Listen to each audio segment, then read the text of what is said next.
Hey guys, welcome back to Tie-Dye Studio. I'm Phil. Today we're going to do something fun, a freestyle cat design. So if you got a black cat at home, or you just love cats in general, this one is for you. So we're just going to take things one step at a time. If you haven't got the app yet, just check the description below, and we'll go get started.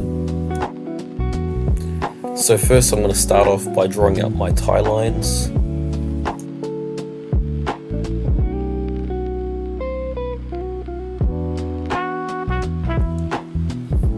So you notice how I'm keeping the lines clean and simple? That's key when you're folding.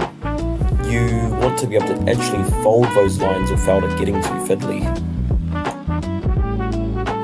I've already picked the colours on my favourites list, so just colour in your design.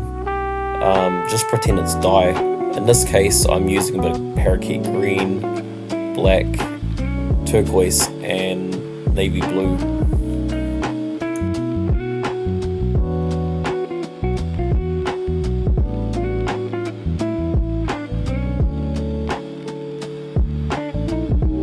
Okay, so here's the cool part. Since we folded the shirt in half, whatever we tie up and dye gets mirrored on the other side.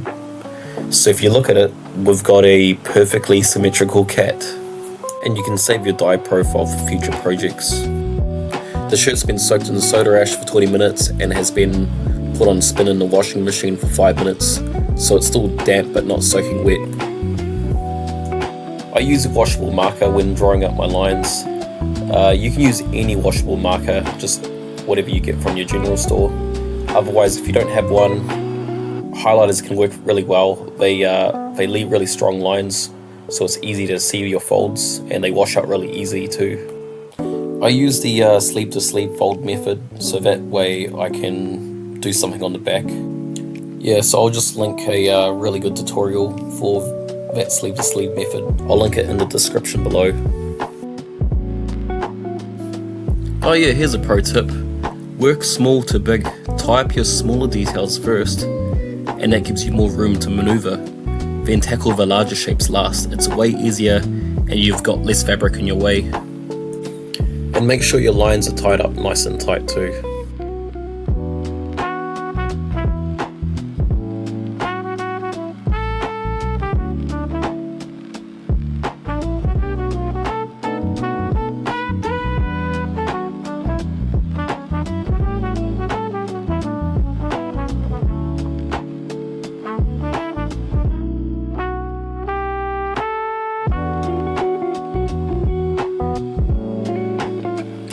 Yeah, I started from the bottom when tying this one.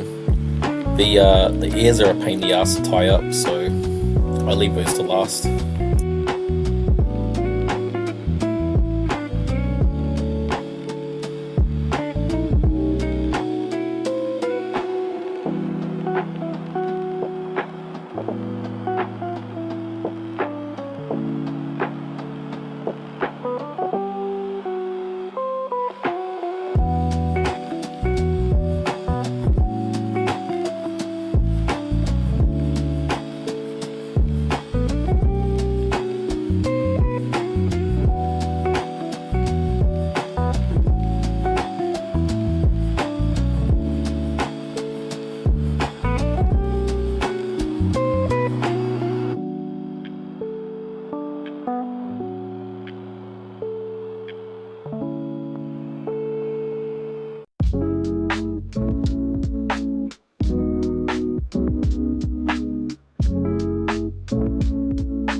Yeah, so unfortunately my GoPro cut out at this time, so I just skipped the scrunching.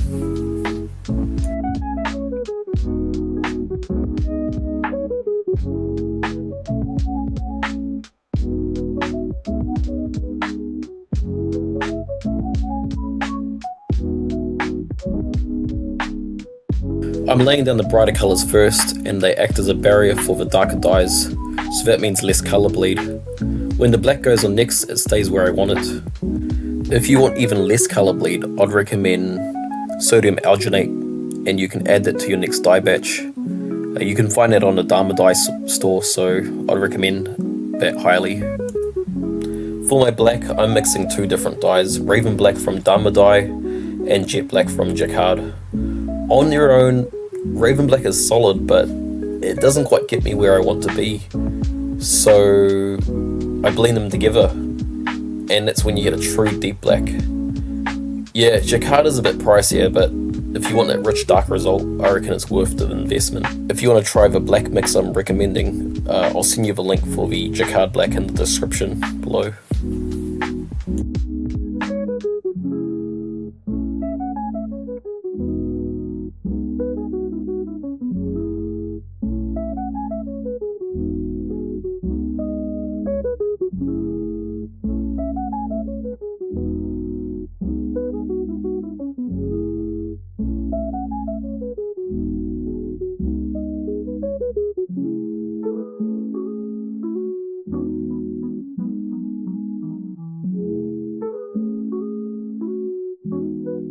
Instead of using a bunch of rubber bands to keep the scrunch together, I'm using cardboard.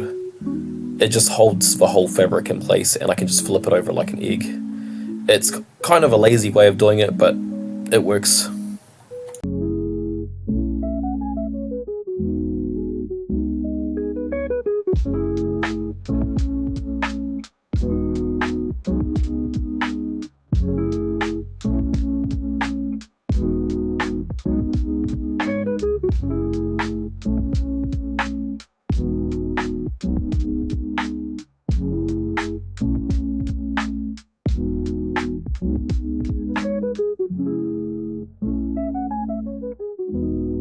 I've finished dyeing, so I just sprinkle a little bit of soda ash for good luck.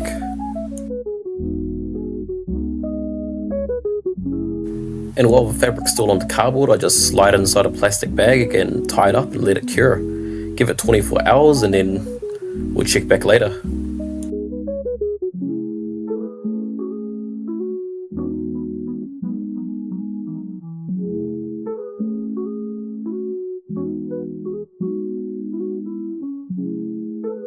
Ta-da, here's our cat. So yeah, I forgot to add a bit of black around the scrunch, but I think he looks fine to me. So yeah, I want to thank you guys for watching, and I hope this helps out for your future projects.